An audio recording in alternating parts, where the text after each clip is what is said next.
السلام عليكم ورحمة الله تعالى وبركاته. الحمد لله والصلاة والسلام على رسول الله وعلى آله وصحبه حزب الله. اللهم صل على سيدنا محمد شمس الأنبياء وبدر المرسلين قطب الأولياء وافتخار المتقين تاج الأمة شفيع المذنبين شفيع يوم القيامة. الله يا هادي رضينا بالله ربا وبالإسلام دينا وبالقرآن إماما وبمحمد مصطفى صلى الله عليه وسلم نبيا ورسولا. வான்மறை வகுத்தழித்து இவ்வையகம் செழிக்க வைத்த வல்லோன் அல்லாஹ்விற்கே வற்றா புகழடைத்தும் இருள் சுண்ட இவ்வையகத்தினிலே இஸ்லாம் எனும் அருளை சூழ வைத்த நற்குணத்தின் தாயகம் நமது நபிகள் நாயகம் ஸல்லல்லாஹு அலைஹி வஸல்லம் அன்னவர்கள் மீதும் அவர்களது பரிசுத்தமான குடும்பத்தினர்கள் மீதும் அவர்களது வாழ்வை தனது வாழ்வாக ஏற்று பின்பற்றி வாழ்ந்த உத்தம சத்திய சஹாபாக்கள், தாபிஈன்கள், தபுஉ தாபிஈன்கள், இமாம்கள், இறைநேச செல்வர்கள் மற்றும் குறிப்பாக இங்கு வீற்றிருக்கிற நம் யாவர்கள் மீதும் வல்லோன் அல்லாஹ்வினுடைய வற்றா கருணையும் கிருபையும் என்றென்றும் குறைவின்றி நிறைவாக நிலவுக.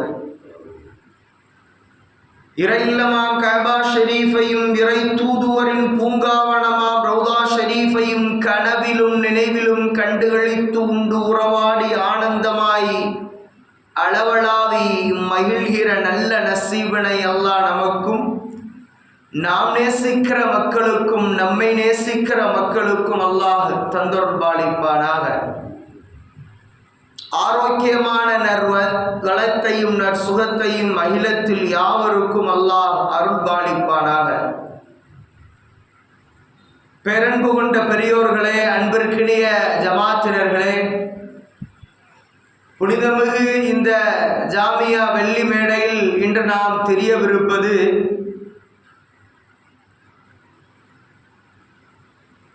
தேர்வின் முடிவுகள். நம்முடைய பிள்ளைகள் 10th +1 +2 என்று படித்து அதனுடைய தேர்வுகள் எழுதி அதனுடைய முடிவுக்காக வேண்டி ரிசல்ட்டுக்காக வேண்டி காத்து கொண்டு ரிசல்ட் தெரிந்த பிறகு ஒரு கூட்டம் இன்பமாகவும் மறுகூட்டம் துன்பத்தில் துவண்டுவிடக்கூடிய தொய்ந்து போகக்கூடிய ஒரு நிலைமையை நாம் பார்க்கிறோம். எனவே இந்த தேர்வின் முடிவுகள் எப்படி அமையப்பெற வேண்டும் என்பதை குறித்து, கல்வி சார்ந்த விஷயங்களை குறித்து இன்னும் நாடும் நாமும் எப்படி முன்னேற வேண்டும், அந்த முன்னேற பாதைக்கு இஸ்லாம் எப்படியெல்லாம் வழிவகுத்து தந்திருக்கிறது என்பதை பற்றி நாம் இந்த ஜுமாவிலே தெரியவிருக்கிறோம். கல்வியை கற்று அதிக நலனை பெற்று சமுதாயத்தில் தலை நிமிர்ந்து தன்னிறைவோடு வாழுகிற மேன்மக்களாக நம்முடைய மக்களை அல்லாஹ் கபூல் செய்வானாக. வரலாறுகள் படித்து நாளைய வரலாறுகள் படைக்கிற சமூகமாக நம் சமுதாயத்தை அல்லாஹ் முன்னேற்ற பாதையிலே வழிநடத்துவானாக.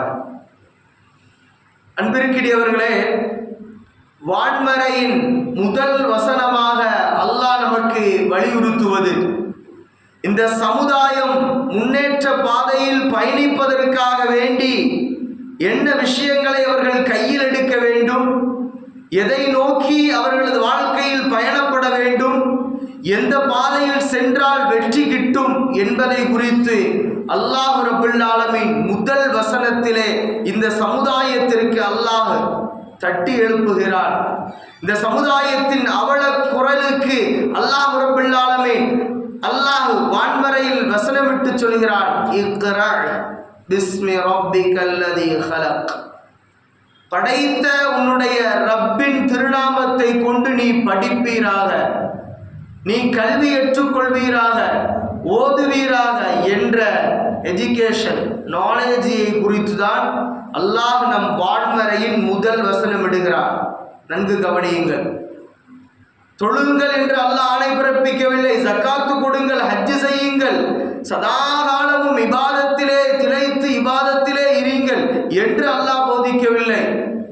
முதல் வசனமாக மனித உளம் தழைக்க, மனித சமுதாயம் சஞ்சரிக்க, மனிதன் மனிதனாக வாழ்வதற்கு வளருவதற்கு அல்லாஹ் தருகிற முதல் ஆயுதம் தான் கல்வி. அதை அல்லாஹ் ஆயத்தாக ஆணையாக அல்லாஹ் ஆணை பிறப்பிக்கிறார். அப்பேற்பட்ட கல்வி வளத்தை சார்ந்தவர்கள் இஸ்லாமியர்கள். ஸ்பெயின்ல போர்ச்சுகீசியர்களுடைய அந்த போராட்டங்கள் முன்னெடுக்கப்படுகிற பொழுது அங்கு இருக்கக்கூடிய பெரிய நூலகங்கள் தீக்கு இரையாக்கப்பட்டது.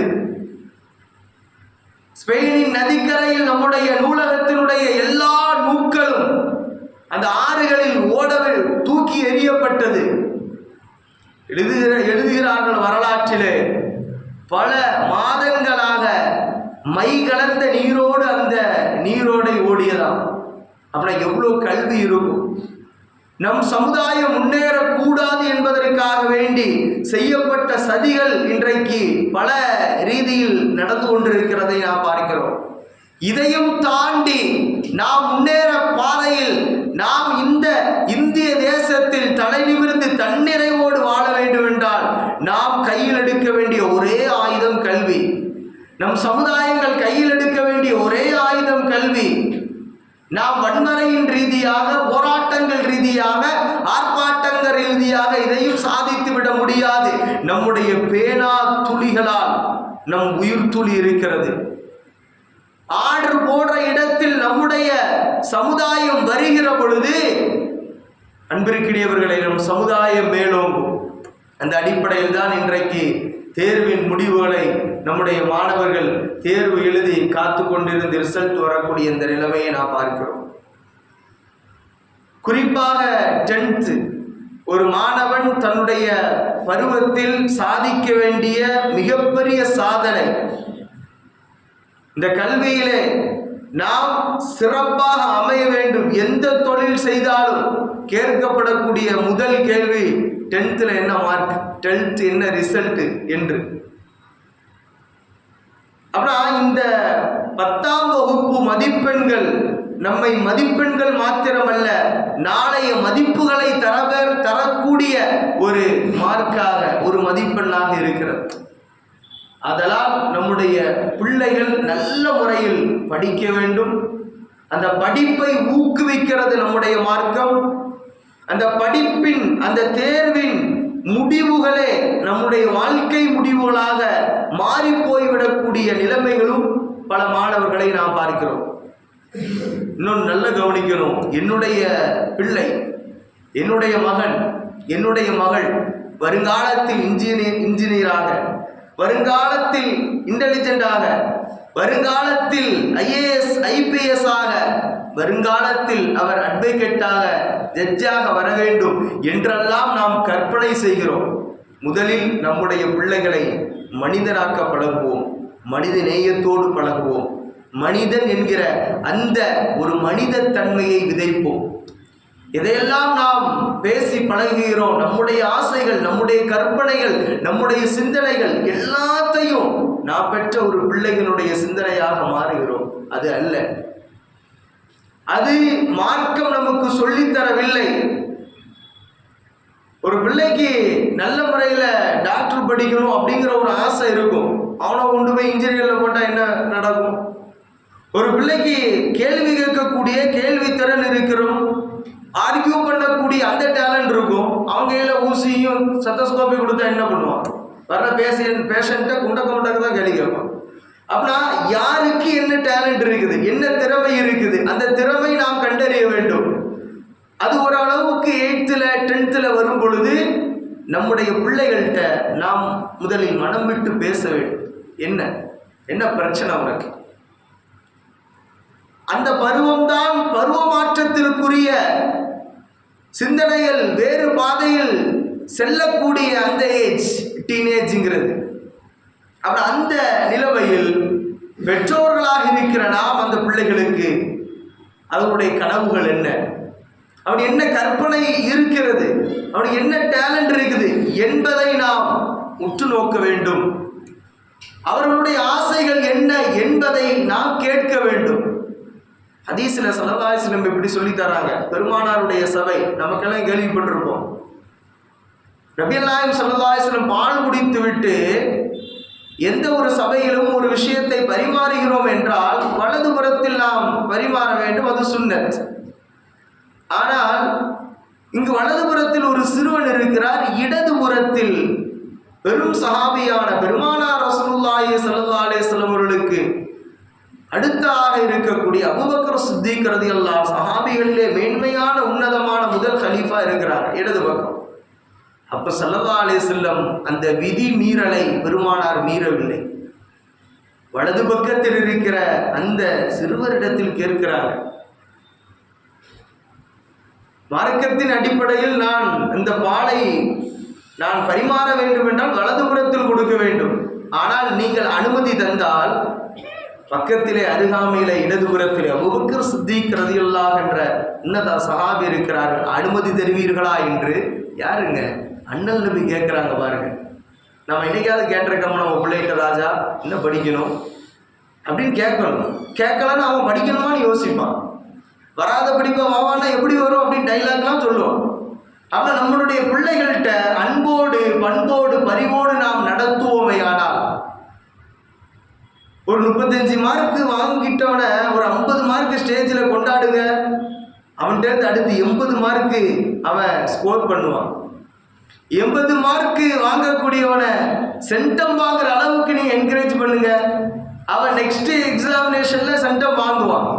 அதை விட்டுக்கிட்டு அவ்வளோ செலவு பண்ற நீ தெண்டமா வளர்றியடா அப்படின்னு சொன்னா அவன் கண்டிப்பா தெண்டமா தான் போவான். நம்முடைய வார்த்தைகள் எதை பயன்படுத்துகிறோமோ அது அந்த பிள்ளைகளுடைய வாழ்க்கையாக மாறுகிறது. ஸல்லல்லாஹு அலைஹி வஸல்லம் பாருங்க, அந்த பிள்ளைகிட்ட அனுமதி கேட்டாங்க, சிறுவன் என்று விடவில்லை. ஆனாலும் தனக்கு கிடைத்திருக்கிற உரிமையை அவர் விடுவதாகவும் இல்லை. நபியே எனக்கே தாருங்கள் என்று அந்த பாலை முதலில் அந்த சிறுவன் பருகி சிறு வயது சஹாபி பருகி தொடர்ந்து அந்த மஜ்லிஸில் வட்டமிடப்பட்டு கடைசியாக அபூபக்கர் சித்திக் ரலியல்லாஹு தஆலா இடதுபுறத்தில் இருந்து அவர்கள் கரத்தில் வருகிறது. அப்படி இதிலிருந்து என்ன தெரியுது நமக்கு? சிறுவர்கள் என்று நாம் அவர்களை உதாசீனப்படுத்திவிடக் கூடாது. இன்றைக்கு உலகத்தினுடைய 8வது அதிசயம் என்று இன்றைக்கு வளரக்கூடிய இளைஞர்கள் யங்ஸ்டருடைய பிரெயினை, அவங்களுடைய டேலண்ட்டை, அவங்களுடைய ஸ்கில்லை பற்றி சொல்றாங்க 8வது அதிசயம் என்று. அந்த அளவுக்கு நம்முடைய பிள்ளைகளை நாம் உருவாக்க வேண்டும், அந்த மனித இயல்போடு நாம் உருவாக்க வேண்டும். சரி படிச்சிட்டோம், எல்லாம் முடிச்சிட்டோம், அவங்கள்ட்டெல்லாம் தப்பு நடக்கலையா? நடக்கிறது. பண்போடு நீங்கள் கல்வி பயிலவே இல்லை என்றால் அந்த படிப்பு உங்களை எந்த அளவுக்கு ஒரு மாற்றுதலை தராது. அதனால்தான் வள்ளுவம் அன்றைக்கு பேசியது கற்க கசடர கற்பவை கற்றப்பி நிற்க அதற்கு தக. என்ன படித்தோமோ அதை உரிமையை நாம் என்றைக்கும் மீறக்கூடாது. அந்த வழியில் நீங்கள் பயன்படுங்கள், அந்த ரீதியில் நீங்கள் பயணப்படுங்கள் என்று அன்றைக்கே பேசியது வள்ளுவம்.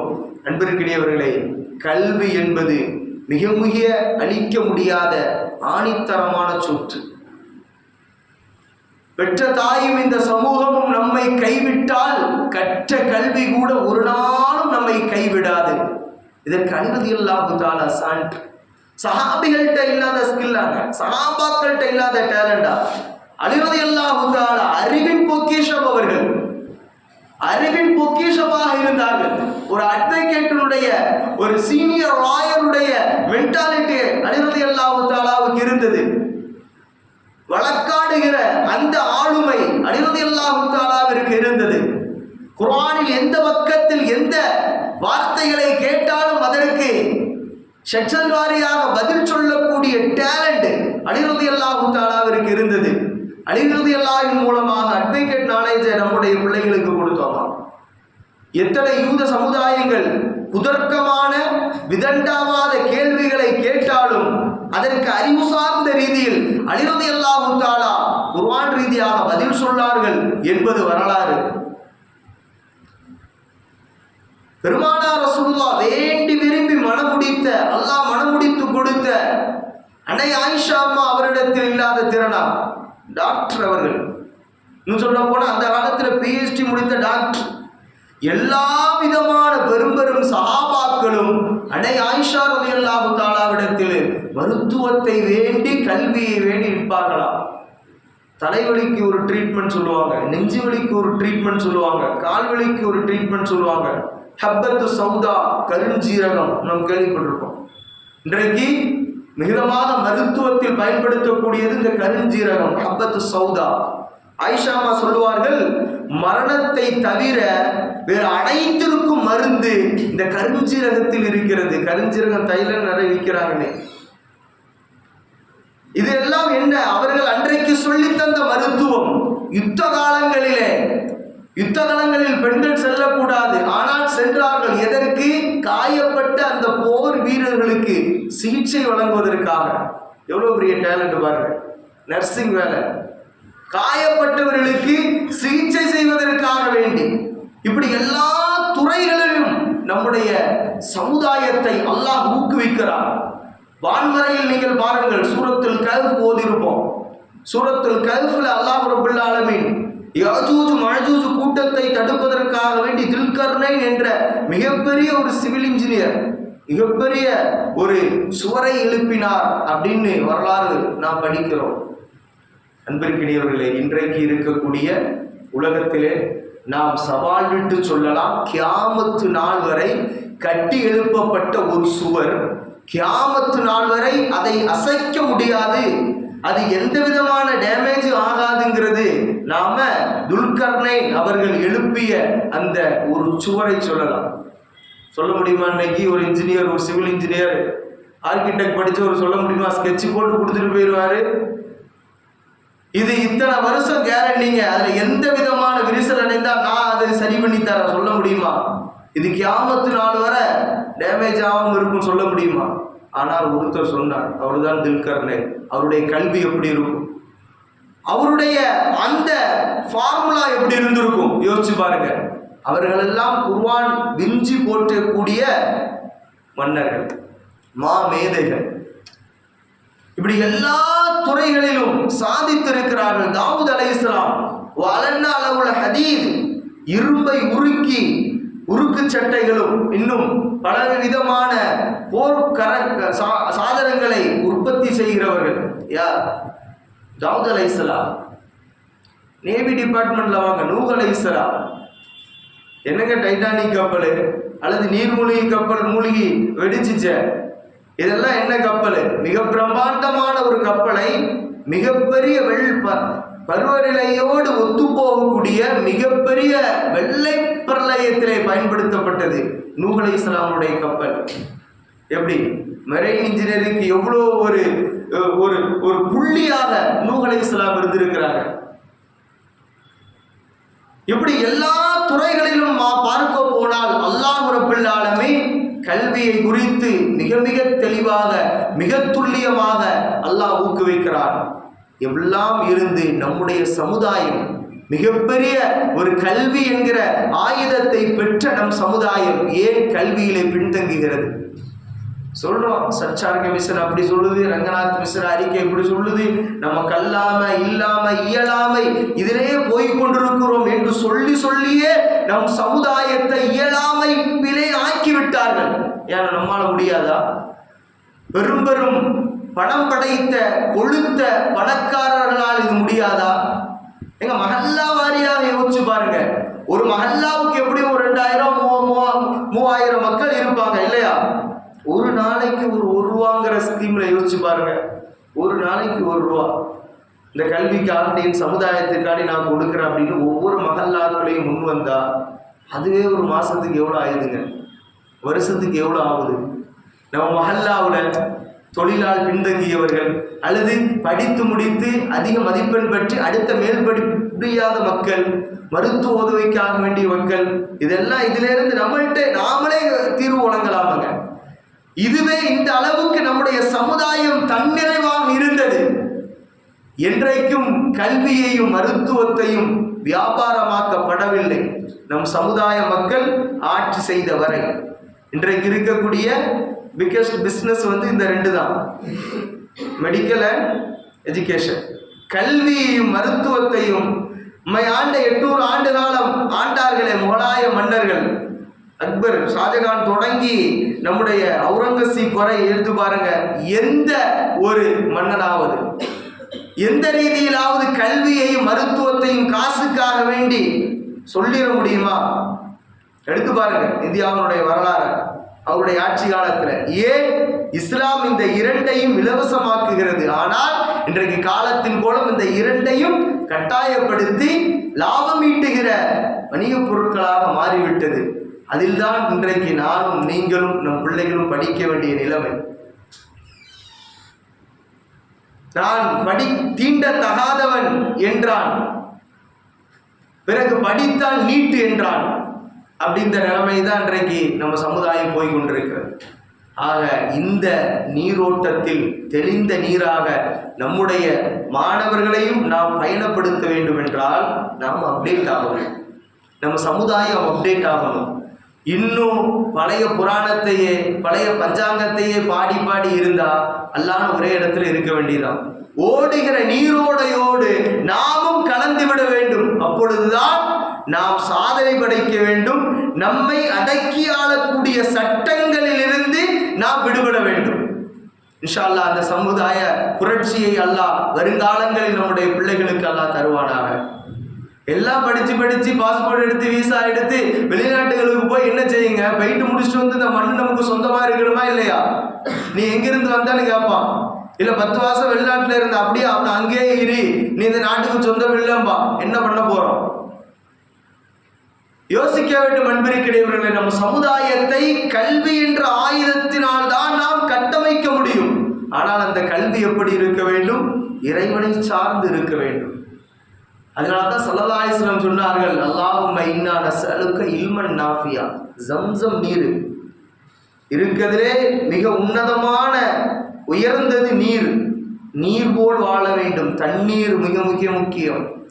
அந்த தண்ணீரில் ஜம்சம் நீர் மிக முக்கியம். அந்த நீரை குடிக்கும் பொழுது ஸல்லல்லாஹு அலைஹி வஸல்லம் சொன்னாங்க, அல்லாஹும்ம இன்னா நஸ்அலுக இல்மன் நாஃபியா. இறைவா, பயன்பெறக்கூடிய கல்வியை தான், பயன்பெறக்கூடிய கல்வியை தான். படித்து முடித்த மேதைகள் கூட சீர்கெட்ட சில சீரழிவான வேலையை செய்கிறார்கள். ஆனால் அவர்கள் அந்த படிப்பினால் அவர்களுக்கு எந்த பயனும் இல்லை. அந்த படிப்பின் ரீதியாக எப்படி பயன்படுத்தணும் நம்மளுக்கு தெரியல. பெத்த குழந்தைய சூட்கேஸில் வெட்டி போன அந்த இதெல்லாம் நம்ம பார்த்துருப்போம்.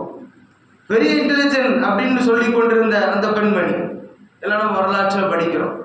அப்புறம் அந்த கற்ற கல்வி தனக்கும் தான் சார்ந்த மக்களுக்கும் பயன் அளிக்கலை. ஸல்லல்லாஹு அலைஹி வஸல்லம் கல்வியை கற்றுக்கொள்ளுங்கள், ஆனால் பயன்பெறுகிற கல்வியை கற்றுக்கொள்ளுங்கள். ஸல்லல்லாஹு அலைஹி வஸல்லம் தான் கேட்டார்.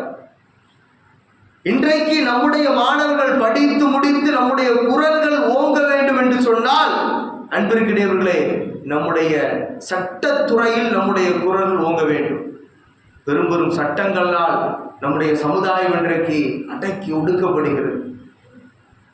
நம் உரிமைகளை கேட்கிற அளவிற்கு நம்முடைய பிள்ளைகளை நல்ல முறையில் அட்வொகேட் படிக்க வைக்கணும். இதுல முன்னேறி அவர்கள் நீதித்துறையில் ஆர்டர் போடுகிற அளவிற்கு பேனா அவருடைய கரங்கள்ல இருக்கணும். இந்த நிலைமை உயராத வரை நம் சமுதாயம் இந்த மண்ணில் இந்த தேசத்தில் தலைவிரிந்து தன்னிறைவு வாழ முடியாது என்பதை நாம் நினைவு கொள்ள வேண்டும். இதற்கு அலி ரலியல்லாஹு தஆலா சான்று, அண்ணலம் பெருமானார் ரசூலுல்லாஹி ஸல்லல்லாஹு அலைஹி வஸல்லம் சான்று. அலி ரலியல்லாஹுடைய அறிவுத்திறனுக்காக வேண்டி தான் பெற்ற பிள்ளையை வேண்டி விரும்பி மனமுடித்து கொடுத்திருக்கிறார் என்றால் அன்பிற்கிடையவர்களே, அவருடைய திறமை என்ன? வருங்காலங்களில் நம்முடைய பிள்ளைகள் நம் சமுதாயத்திலிருந்து IAS ஆக IPS ஆக உருவாக வேண்டும் என்று சொன்னால் நம்முடைய பிள்ளைகளுடைய கரங்களில் ஆர்டர் போடக்கூடிய பேனா இருக்கணும். அல்லது கொடூரர்களை போட்டு தள்ளுற அளவுக்கு, ஆளை போடுற அளவுக்கு நம்முடைய கையில் பவர் இருக்கணும். ஐபிஎஸ் ஐஏஎஸ் அப்படின்னு. அப்புறம் இவன் ஆர்டர் போடுறானா ஆளை போடுறானா என்பது நம்முடைய பிள்ளைகளை நாம் தான் தீர்வு செய்ய வேண்டும். படிங்க, நல்லா படிங்க, டிஎன்பிஎஸ்சி எக்ஸாம் எழுதுங்க. ஒரு கனவு அடைஞ்சிட்டோம் அப்படின்னா அது அடுத்த ஸ்டெப் பை ஸ்டெப்பா என்ன முன்னேறணும் என்பதை நோக்கி பயணப்படுங்கள். அப்படி நாம் பயணப்படுவோமே ஆனால் அன்பிற்கினியவர்களே, கல்வி நமக்கு கையில் வரும், காலம் நமக்கு வசமாகும். இன்னொரு விஷயங்களை இதெல்லாம் பிளஸ், அடுத்த மைனஸுக்கு வாங்க. நம்முடைய பிள்ளைகள் தேர்வில் தோல்வி அடைந்திருப்பாங்க. தேர்வின் முடிவுகள் உங்கள் வாழ்க்கையின் முடிவு அல்ல. நியூஸ் பேப்பர் ஃபர்ஸ்ட் பக்கம் பார்த்தாங்கன்னா மாணவர்களுக்கு இனிப்பு வழங்கி ஆசிரியர்கள் பெற்றோர்கள் கொண்டாட்டம். அடுத்து அதே பக்கத்தில் திரும்பி பார்த்தீங்க அப்படின்னா மதிப்பெண் இழந்த தோல்வி அடைந்த காரணத்தினால் மாணவன் தற்கொலை, மாணவி தற்கொலை அப்படிங்கிற ஒரு நிலைமையை பார்க்கணும். தேர்வின் முடிவுகளை நமக்கு வாழ்வின் முடிவு அல்ல. அதில் நம்முடைய பிள்ளைகளுக்கு நல்ல மனதைரியத்தையும் இன்னும் மனப்பக்குவத்தையும் நாம் கொடுக்கணும். அட இது முடிஞ்சுட்டா எனக்கு யார் இருக்கா என்ற ஒரு நிலைமை அந்த பிள்ளைக்கு வந்துடக்கூடாது. அல்லாஹ் பாதுகாக்கணும். நம்முடைய பெற்றோர்கள் அவர்களுக்கு மிக மிக ஆறுதலோடு இருக்கணும். சரி, போயிட்டு ஒரு பேப்பர் போயிட்டு அடுத்து ரிவல்யூஷன் போட்டுக்கலாம்ப்பா இரி ராஜா. ஏன் அடுத்து இன்னைக்கு நம்ம மஹல்லா மக்கள், நம்முடைய ஜமாத் இன்னைக்கு எல்லா விஷயங்களையும் ஒத்துழைப்பு நல்குகிறார்கள். இன்னைக்கு வளரும் சமுதாயத்தை ஊக்குவிக்கிற அளவிற்கு ஒவ்வொரு ஜமாத்துலையும் ஒவ்வொரு ஊர்லையும் இருக்கக்கூடிய செல்வந்தர்கள் 10th முடிச்சிட்டா, +2 முடிச்சிட்டா அடுத்து என்ன படிக்கணுங்கிறதுக்கு நாங்கள் உதவி செய்கிறோம். மஹல்லா ரீதியாக அந்த பிள்ளைகளுக்கு பாராட்டு வழங்குறோம். இப்படியெல்லாம் எல்லா மஹல்லாவும் முன் வந்து விட்டது. அப்புறம் இந்த காலத்தில் அந்த மாணவன் அந்த மைண்ட் செட்டை மாற்றிடுவோம். சரி, நமக்காக வேண்டி கரம் பிடித்து நம்மை காப்பாற்றுவதற்கு நம் பெற்றோர்கள் இருக்கிறார்கள், நம் உறவினர்கள் இருக்கிறாங்க, நம்ம மஹல்லா இருக்குது என்ற ஒரு சிந்தனையை அந்த பிள்ளைகளுக்கு நாம் விதைக்க வேண்டும். இப்படி ஒவ்வொரு டேலண்டையும் நாம் புரிந்து அது சார்ந்த விஷயங்களில் அவர்களை செலுத்தணும். மறுமையெல்லாம் இருந்தாங்க, எவ்வளோ வீர வசனம் பேசி ரசூலுல்லாஹ்வுடைய தலையை கொய்து விடுகிற அளவிற்கு மூர்க்கத்தனமாக இருந்தாங்க. அவ்வளோ வேகமாக இருந்தாங்க, அவ்வளோ விவேகமாக இருந்தாங்க. இஸ்லாம் வந்த பிறகு ரொம்ப டென்ஷன் ஆகுறீங்க, இதெல்லாம் உங்களுக்கு சரி வராது, இதை மாற்றுங்க அப்படின்னு ஸல்லல்லாஹு அலைஹி வஸல்லம் உங்களுக்கு ட்ரெயின் பண்ணாங்களா? இல்லை.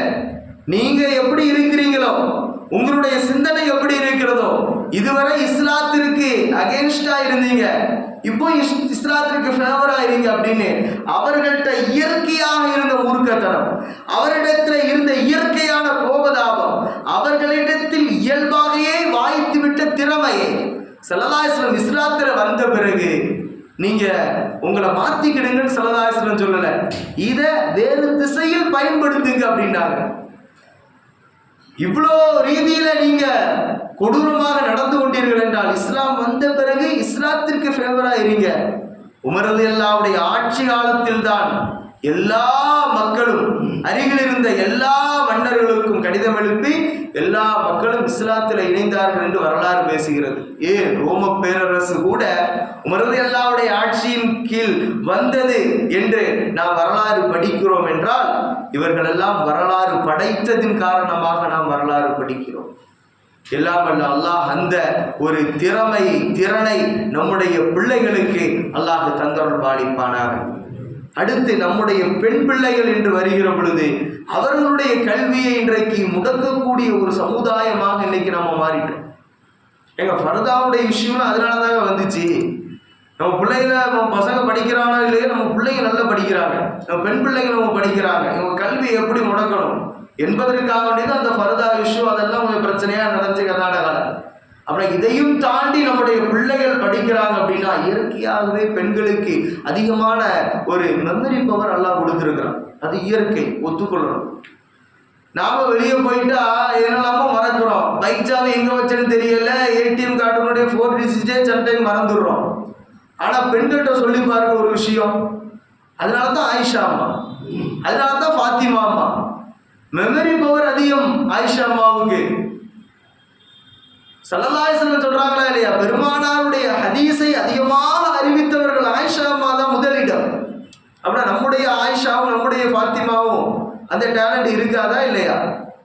அப்ப அந்த பிள்ளைகள் நாம் கற்றால் நம் தலைமுறை நாம் மட்டும் கற்று விடுகிறோம். ஆனால் ஒரு பெண் படித்தால் அடுத்த தலைமுறையை நெக்ஸ்ட் ஜெனரேஷன் அவங்க ஃபுல் அண்ட் ஃபுல் ஒரு குவாலிஃபிகேஷனாக கொண்டு வரக்கூடிய ஆற்றல் இருக்கிறது.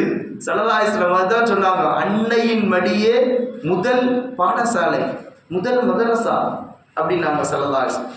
அப்படியே பிள்ளைகளை நல்ல முறையில் என்கரேஜ் பண்ணணும். பெண் பிள்ளைகள் படிக்கணும், நல்ல முறையில் படிக்கணும், ஆனால் பாதுகாப்பான ரீதியில் படிக்க வைக்கணும்.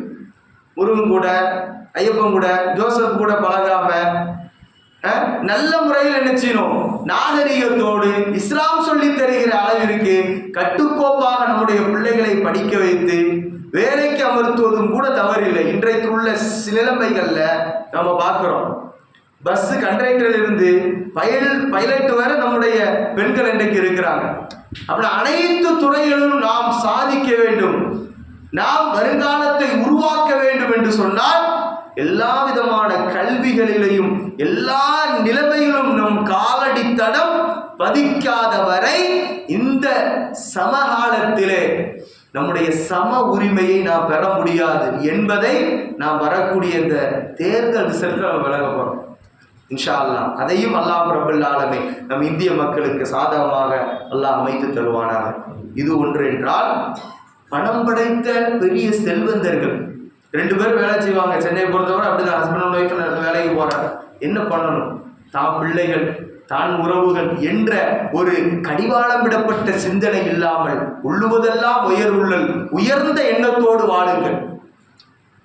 கணவன் 1 லட்சம், ஒரு ஒய்ஃப் 1 லட்சம் வாங்குறாளா, ஒரு 50,000 ஒதுக்கு. நம்ம பேர்ல அல்லது நம்ம பிள்ளைகள் பேர்ல ஒரு எஜுகேஷன் டெஸ்ட் ஆரம்பிப்போம். இல்லாத மக்களுக்கு இது மாதிரி 10th +2 வரக்கூடிய பிள்ளைகள் அடுத்து காலேஜுக்கு ஃபீஸ் கட்ட முடியாம அல்லது மருத்துவ உதவியாம கொடுப்போமே, என்ன ஆயிர போது. இவனுக்கு ஒரு கடை இருந்தா அடுத்த கடையில என்ன ஓபன் பண்ணலாம்னு யோசிக்கிறான். ஒரு ஃபேக்டரி இருந்தா இன்னொரு ஃபேக்டரி எப்படிலாம் ஓபன் பண்ணலாம்னு நினைக்கிறான். ஒரு ஆடி கார் வாங்கினா இன்னொரு எப்படி ஃபெராரி வாங்கலாம் அப்படின்னு யோசிக்கிறான். அதுக்கெல்லாம் ஓடுற ரோட்டு நம்ம நாட்டில் இல்லை, அது வேற விஷயம். இப்படியெல்லாம் நாம் என்று நம்முடைய சிந்தனையை நம்முடைய வாழ்க்கைக்காக வேண்டிய வாழ்ந்து விட்டு போகிறோம். ஆனால் இதையும் அல்லாஹ் நாளை கேள்வி ஏற்பான். பணம் படைத்த மக்களிடத்தில் அல்லாஹ் கேள்வி ஏற்பான். உங்களோடு தானே இந்த மக்கள் எல்லாம் வாழ்ந்தார்கள், கொடுத்து உதவினீர்களா? அவர்களுக்கும் சேர்த்து தானே உங்களுடைய கரங்களிலே நான் கொடுத்தேன் அப்படின்னு அல்லாஹ் செல்வந்தர்களை பார்த்து கேள்வி கேட்க போகிறான். என்ன பதில் வைத்திருக்கிறோம்? நம்முடைய மாணவர்கள் இந்த ரீதியில் பயணித்தால் பணம் படைத்த பெரும் பெரும் கோடீஸ்வரர்கள் பரந்த சிந்தனையோடு தான் பெற்ற பிள்ளைகள் மட்டுமல்ல, நம் மஹல்லா பிள்ளைகளும் நான் பெறாத பிள்ளைகள் என்ற ஒரு தயால சிந்தனையோடு, ஒரு கல்விக்கு உதவக்கூடிய ஒரு சிந்தனையோடு, மருத்துவத்திற்கு உதவக்கூடிய சிந்தனையோடு செல்வந்தர்கள் இருப்பார்களே, ஆனால் நம் சமுதாயத்தை வீழ்த்துவதற்கு கனவில் கூட யாராலும் எவனாலும் நினைத்து விட முடியாது. அப்பேற்பட்ட வல்லமையை அல்லாஹ் நமக்கு தந்திருக்கிறான். அதை பயன்படுத்த ரீதியில் நாம் முயற்சிக்க வேண்டும். இன்ஷா அல்லாஹ் முயற்சிக்கலாமா? அப்பேற்பட்ட வருங்காலத்தை அல்லாஹ் நம் மக்களுக்கு வசந்தமாக்கி தருவானாக. எதை பேசினோமோ பேசி எனக்கும் கேட்டவங்களுக்கும் அதன்படி நடைமுறைப்படுத்துகிற நல்ல நசீபினை அல்லாஹ் நம் அனைவருக்கும் தந்தருள் பாலிப்பானாக. வாஹிர் தாவானா அல்ஹம்துலில்லாஹி ரப்பில் ஆலமீன். அஸ்ஸலாமு அலைக்கும். சுன்னத்துல்லாஹ்.